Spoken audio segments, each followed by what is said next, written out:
Ceci est un livre audio autogénéré par Google. Chapitre 1. Tampa, Floride. Mercredi 16h15. 6 janvier 1999.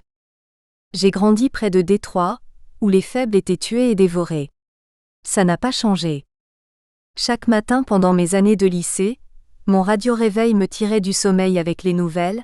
5 hommes tués la nuit dernière dans le Cass Corridor.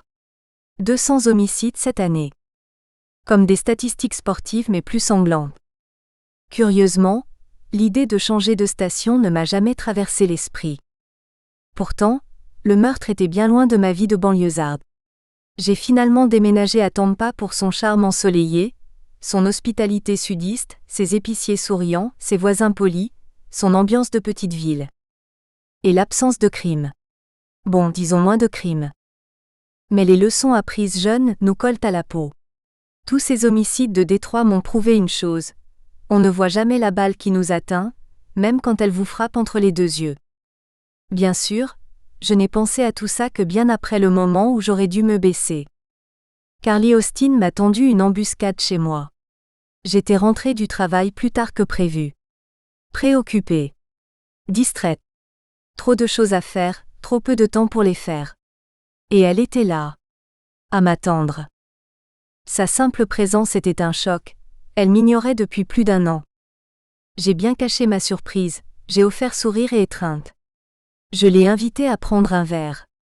Elle a feint la réticence, mais s'est laissée convaincre. 20 minutes plus tard, nous étions assises en terrasse au Sunset Bar.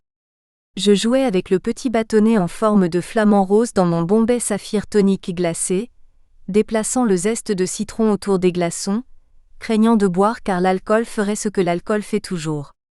Le gin tourbillonnant, le citron jaune et la glace blanche m'hypnotisaient, faisaient passer le temps. Une fin d'après-midi de janvier parfaite. Chaud et clair. Le soleil couchant et la pleine lune montante projetaient simultanément leur éclat sur la baie d'Hillsborough, donnant une qualité mystique à mon expérience.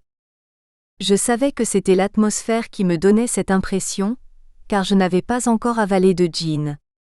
Pas encore. La visite de Carly avait quelque chose d'urgent, elle ne venait jamais me voir avec de bonnes nouvelles ou même des problèmes mineurs. J'ai senti mes muscles se tendre d'anticipation et d'anxiété. J'ai cherché à comprendre. Lever le regard. Observer ma presque sœur. Quel était le problème ? J'étais sûre de pouvoir y faire face, si seulement elle me disait de quoi il s'agissait. Trop de drame. Avec Carly, toujours. Si seulement elle était venue demain, quand tout dans mon monde aurait été moins tendu. Elle devait savoir qu'aujourd'hui n'était pas le meilleur moment pour accaparer mon attention. Quelque chose n'allait vraiment pas. J'ai remarqué à nouveau que le soleil couchant reflétait une lueur orangée qui flattait son teint cuivré, mais ses vêtements étaient froissés et les cernes sous ses yeux transparaissaient à travers son correcteur. Rouge à lèvres baveux. Blush rose vif sur des joues pâles qui la faisaient plus ressembler à un clown qu'à Garbo. Même ses cheveux roux bouclés étaient sales. Tellement pas, Carly. Plus de gin. Définitivement. Mais pas tout de suite. J'ai ressenti les émotions ambivalentes familières que Carly m'inspirait toujours. Elle était farouchement indépendante, mais perpétuellement empêtrée dans des situations dont je devais la sortir. Je l'aimais bien sûr, elle était la seule sœur que j'aurais jamais. Mais parfois, j'aurais pu l'étrangler. Avec joie. Têtue comme une mule, elle ne se laissait pas bousculer. Crois-moi. J'ai essayé. Pendant que j'attendais qu'elle parle, j'ai repensé à notre première rencontre.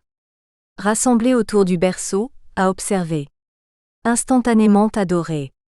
Petit visage, yeux bleus pétillants. Des boucles rousses encadrant une peau de porcelaine. Maman roucoulait sur les petits pieds, et les mains parfaites de Carly.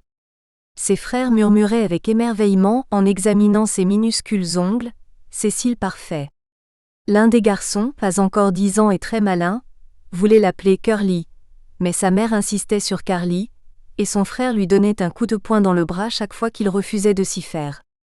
Personne ne remarquait Wilhelmina, debout à l'écart, déjà 1,67 m et toujours en croissance. Rien en moi n'était petit ou mignon, ni alors ni maintenant. J'étais dégingandée et maladroite. Même mes lobes d'oreilles étaient gros. Les seules choses que Carly et moi avions en commun étaient nos cheveux roux et nos chromosomes 20. Et sa famille. Ma relation avec Carly est née à cet instant. Des sentiments contradictoires de crainte, de jalousie, d'irritation et de protection. J'ai toujours pris soin de Carly, et elle a toujours résisté. Elle pensait pouvoir se débrouiller seule. L'expérience a prouvé le contraire. J'aime penser que nous avons toutes les deux mouru en 29 ans, mais peut-être pas. Elle était adulte maintenant, mais toujours 50 kilos pour 1,57 mètres. Le style de Carly n'avait rien de mignon. Arborant des griffes artificielles brillamment polies, et un maquillage parfait, elle était fièrement accro au glamour. Mieux vaut avoir l'air bien qu'être bien, est son credo personnel. Peut-être qu'elle ne peut pas être sage, ou peut-être qu'elle n'essaie même pas. Quoi qu'il en soit, le résultat est le même, un tourbillon dans un petit paquet parfait. J'ai soupiré bruyamment. J'ai arrêté de jouer avec mon jean dilué, et je l'ai poussé sur le côté. Autant boire m'aurait aidé, j'aurais besoin de garder tous mes esprits pour gérer Carly, et j'étais maintenant dangereusement à court de temps. Trop tôt, mon mari attendait plus de 600 invités pour une collecte de fonds pour la recherche sur le sida ici, dans son restaurant. Ce n'est un secret pour personne que je déteste ces mondanités. Pas mon truc. Pas du tout.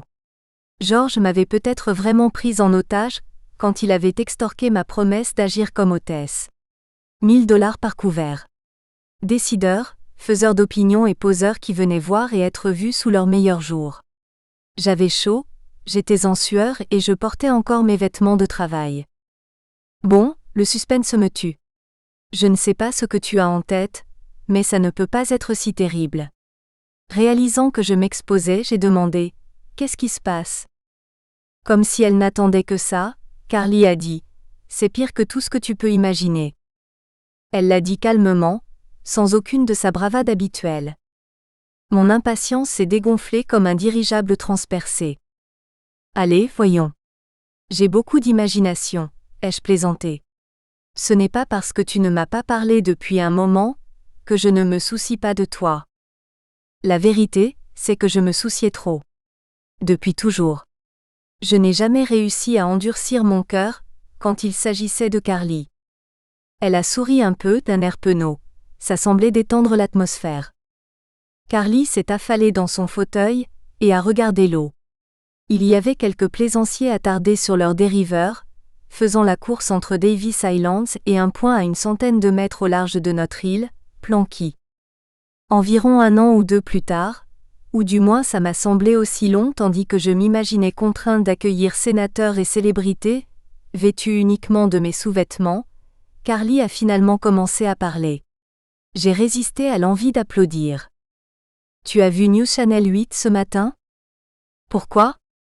Encore du silence. Elle a pris son vin blanc, bu une gorgée, l'a reposé, a saisi la serviette bleue en papier, se concentrant intensément tout en la pliant en éventail. Elle ne m'a jamais regardé directement. Je me demandais si mon déodorant tiendrait encore 8 heures. Peut-être pourrais-je sauter mon bain ? Tu as vu le reportage sur la victime de noyade ? A-t-elle finalement demandé, d'une petite voix. Victime de noyade ? Tu plaisantes ? Peut-être s'était-il noyé, mais j'espérais qu'il était mort avant d'aller dans l'eau. Frank Bennett avait fait le reportage. Il avait dit que des morceaux de corps avaient été repêchés dans la baie de Tampa, avant l'aube. La plus grande partie, celle que les requins n'avaient pas mangée, avait été retrouvée cognant contre les piliers du pont Sunshine Skyway dans le comté de Pinella. Les mains et les pieds étaient liés ensemble par une corde à linge, et attachés à de lourdes dalles de ciment. Visage méconnaissable. À présent, elle avait réduit la serviette en minuscules morceaux bleus, et les avait éparpillés sur la terrasse. Je me souviens avoir pensé bêtement qu'elle aurait besoin de collagène sur ses rides de froncement la semaine prochaine, si elle ne se détendait pas. J'ai hoché la tête pour l'encourager à continuer, parce que je ne pouvais pas imaginer Carly impliquée dans un meurtre. Cette possibilité ne m'avait pas effleurée. « Laisse-moi te poser une question hypothétique », a dit Carly. À cet instant précis, j'ai compris. Elle ne cherchait pas un conseil de sœur. Pas les habituels problèmes de petite amie, ou d'aide avec les factures de carte de crédit. Carly était impliquée dans quelque chose de bien pire. Mon corps a frissonné de certitude viscérale, avant même que mon cerveau ne le reconnaisse. J'aurais dû l'arrêter là, tout de suite. J'aurais dû nous envelopper toutes les deux, avec des protections appropriées. Je savais quoi faire. Je savais comment le faire. Mais ai-je même essayé d'esquiver la balle, que je voyais venir droit sur moi? Non. Alors, en quoi tous ces homicides de Détroit m'avaient-ils rendue plus intelligente? Chapitre 2. Tampa, Floride. Mercredi 17h05. 6 janvier 1999. C'était comme assister à mon propre accident de train. La chair de poule me parcourut la peau. Carly m'avait piégée. Je me sentais idiote de l'avoir laissée s'en tirer. Et j'avais peur pour elle. Elle m'avait manipulée, ce qui signifiait qu'elle savait qu'elle était dans de sérieux ennuis. Pourquoi n'avait-elle pas confié sa conscience coupable au meilleur avocat pénaliste de Tampa? Au moins, il aurait été tenu de garder ses secrets. Magistralement joué, cependant. Elle s'était présentée ici sans prévenir, avait protesté contre mon invitation à parler juste assez fermement pour établir sa réticence. Elle n'avait pas proposé d'informations volontairement, mais avait attendu que j'insiste pour qu'elle me parle. Elle m'avait forcé à la presser, jusqu'à ce qu'elle cède. Je pourrais ne pas garder ses secrets, mais rien de ce qu'elle m'avait dit ne pourrait être utilisé contre elle maintenant. Selon la loi, elle avait été interrogée en violation de ses droits constitutionnels. Peu importait qu'elle connaisse ses droits, seul comptait le fait que je ne l'avais pas avertie avant qu'elle ne dévoile son histoire. Elle avait dû utiliser cette technique des centaines de fois auparavant. Comme un stupide criminel de rue, j'étais tombé droit dans son piège avant même de réaliser que nous étions sur le terrain de jeu. Appelez-moi folle, mais je ne m'attendais pas à discuter de meurtre au clair de lune. Peu importe. Je suis la loi, un rôle qui me va comme une seconde peau comme Carly le sait bien. On compte les points? Carly Austin, membre en règle du barreau de Floride, 1. Wilhelmina Carson, juge de la Cour de district des États-Unis pour le district central de Floride, 0. Peut-être a-t-elle vu que je commençais à comprendre, et a-t-elle pensé que je pourrais vraiment l'étrangler, car elle s'est perchée au bord de la chaise, prête à fuir si besoin. Je dois admettre que la secouer comme un prunier me tentait. J'ai plutôt agrippé mes biceps. Les paroles de Carly se précipitèrent plus vite. De façon hypothétique, dit-elle, je me mordis douloureusement la joue, si quelqu'un connaissait l'identité de ce corps. Serait-il obligé d'aller voir la police? De dire qui il pense que c'est? Même s'il n'en est pas sûr? Elle a accentué le mot obligé, pour souligner sa question juridique. Une question qui posait de sérieux risques pour nous deux. Et qui a fait monter ma température d'une bonne dizaine de degrés. La sienne aussi, à en juger par son visage cramoisi. J'appréciais la chaleur. Comme elle l'avait fait toute sa vie, Carly me mettait dans une situation infernale, même si elle me racontait toute l'histoire, ce dont je doutais fortement. Le style habituel de Carly était de ne révéler que ce qu'elle pensait que tu avais besoin de savoir. Enfant, elle disait, si je te le dis, je devrais te tuer, mais ça n'aurait pas été une plaisanterie drôle à ce moment-là. Rapidement, mon esprit parcourut la logique. Connaître seulement l'identité de l'homme mort n'était pas suffisant pour l'effrayer autant. Elle aurait géré ce petit problème toute seule. Un coup de téléphone au chef de la police, ou même un appel anonyme au 911. Problème simple avec une résolution rapide. Non, des complications motivaient son comportement. Qu'elle soit obligée de divulguer des informations sur l'identité de ce corps dépendait de la façon dont elle avait obtenu ces connaissances, et de qui posait la question. Des conséquences l'avaient poussée jusqu'ici. Mais pourquoi? Elle n'avait pas tué ce type. N'est-ce pas? J'avais peur de demander, elle pourrait me le dire. Dénoncer Carly à la police locale pour dissimulation de preuves, ou être complice d'entrave à la justice et risquer moi-même la destitution. Vraiment formidable. J'ai regardé le jean à queue, tenter de le boire quand même et de le laisser atténuer ma tension, si c'était possible. J'ai dit, récapitulons. Un accident de noyade. Un témoin hypothétique pourrait connaître l'identité de la victime. Ta question est, un citoyen ordinaire a-t-il l'obligation légale de signaler un soupçon non fondé? Je ne sais pas, a dit Carly doucement. Je veux dire, supposons que tu ne saches pas avec certitude qui c'est, mais que tu aies suffisamment d'éléments pour suggérer une possibilité réaliste. La chose la plus simple à faire est de passer l'appel, n'est-ce pas? Tout citoyen décent proposerait volontairement toute information qu'il pourrait avoir sur l'identité d'une victime de meurtre, lui ai-je dit. Pense à la famille de cet homme, si rien d'autre. Elle n'a pas remarqué que j'avais glissé dans la personnalisation de ces faits. Comme toujours, Carly était totalement concentrée sur Carly. Elle était folle de ne pas signaler cela. Elle pourrait perdre son droit d'exercer le droit si elle gérait mal les choses. Elle pourrait finir en prison. Et je pourrais être celle qui devrait la dénoncer. Aucune de nous ne voulait que cela arrive. J'ai passé mes doigts dans mes cheveux et soufflé un flot de frustration. Une vieille irritation bouscula l'inquiétude. Carly était en difficulté. Elle devrait me le dire et arrêter de se comporter comme un mélange d'enfant fantasque et d'espionne. Comment pouvais-je résoudre son problème, si je ne savais pas ce que c'était? J'aime Carly, si l'amour est une façon de décrire mes sentiments. Et je ferais n'importe quoi pour sa mère. Mais Carly ne facilite pas les choses. Mon sang.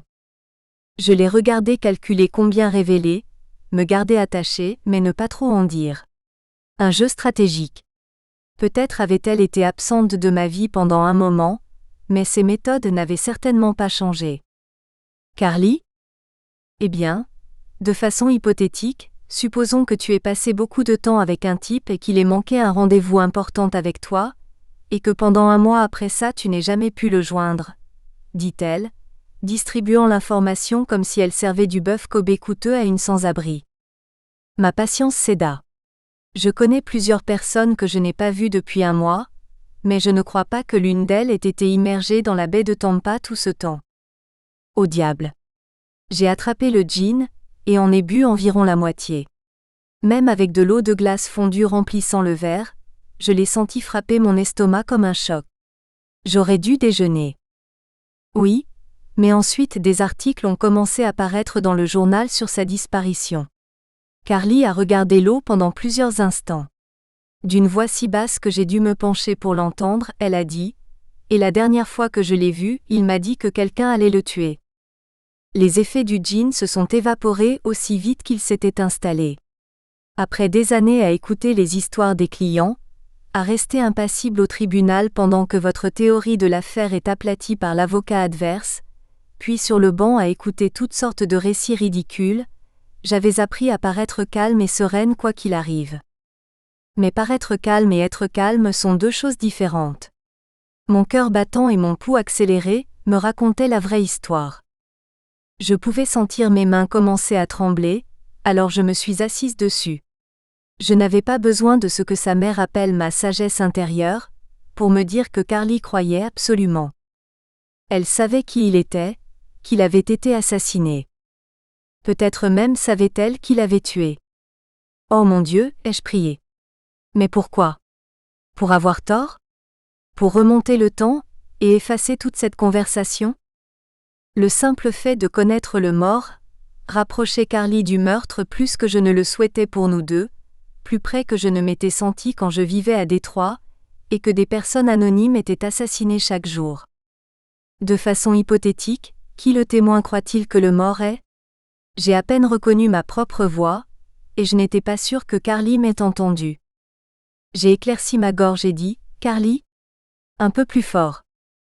Remarquant le changement, elle a tourné la tête et m'a regardé directement, sans ciller.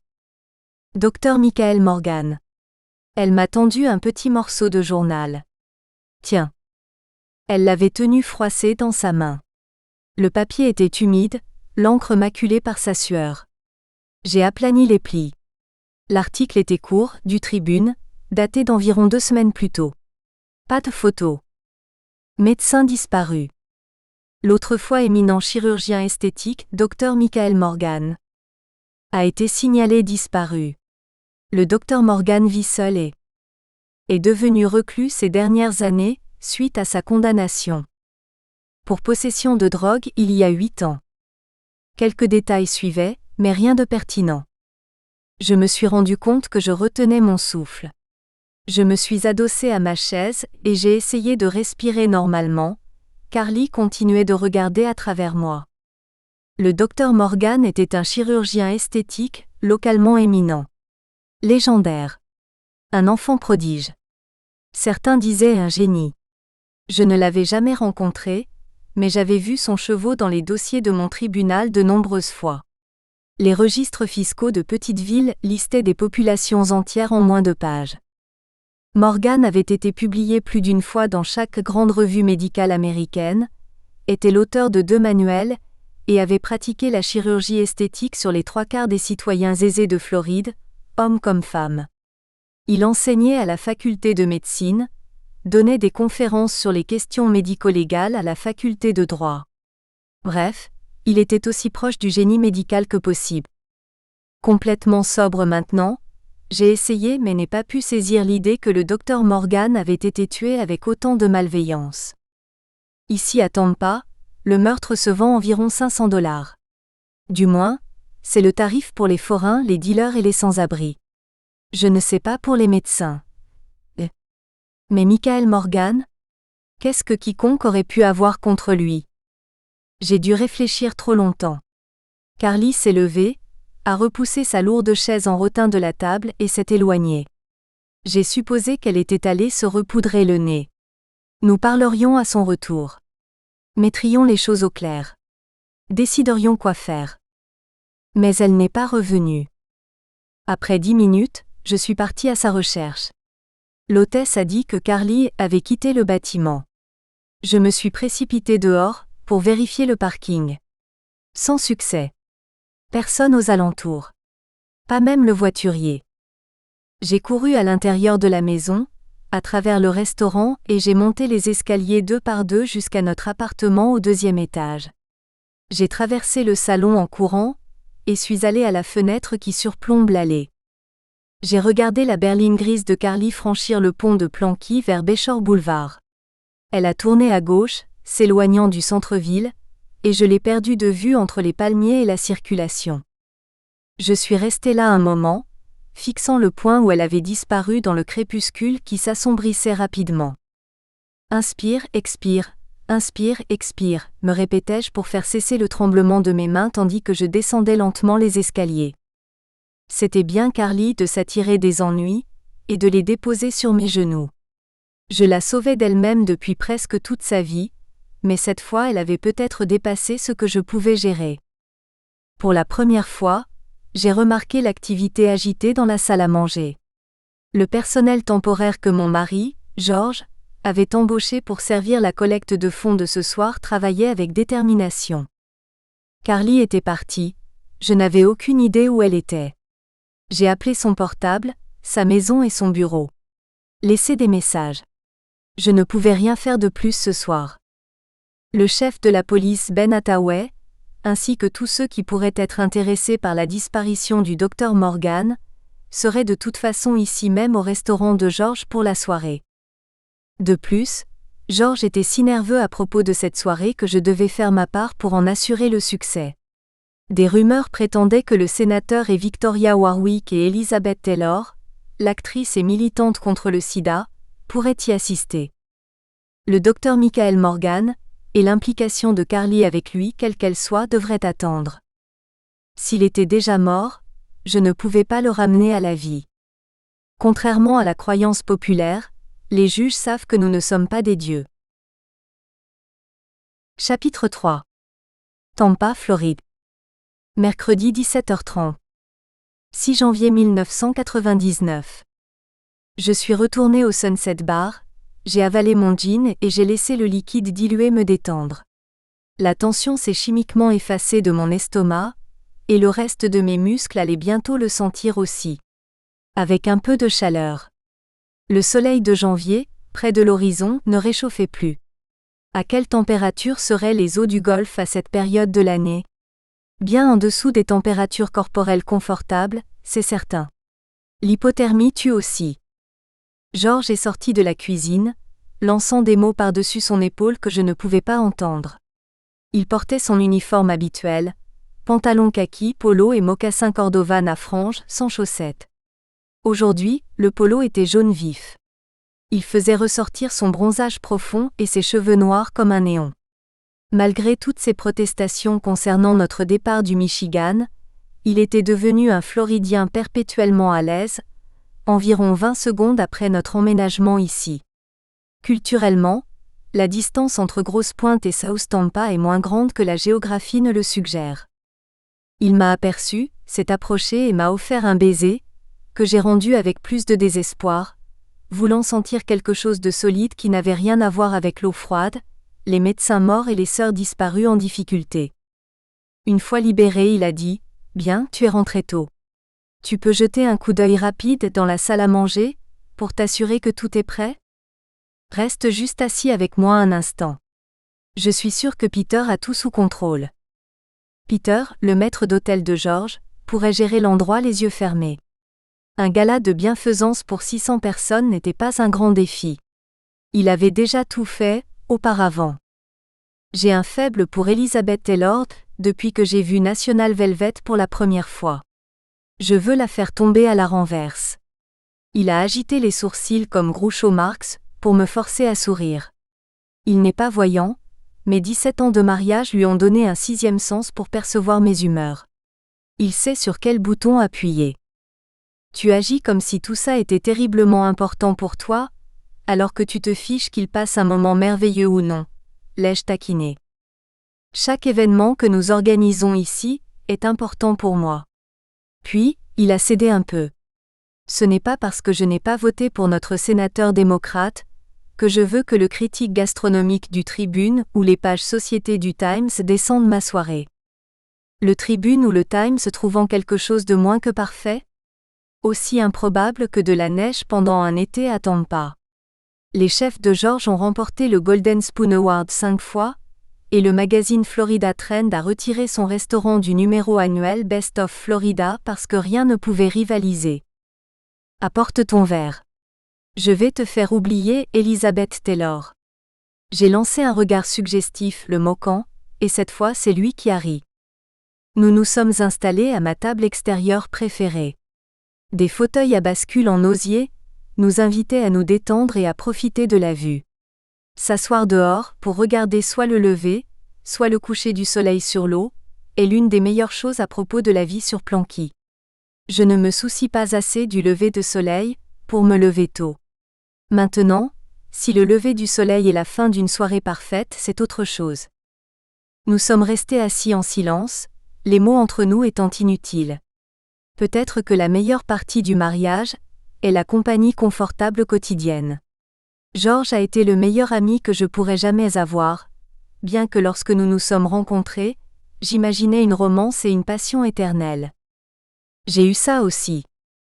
Comme la plupart des soirs, il bavardait sur les événements de la journée au restaurant, et me demandait ce qui s'était passé dans ma salle d'audience.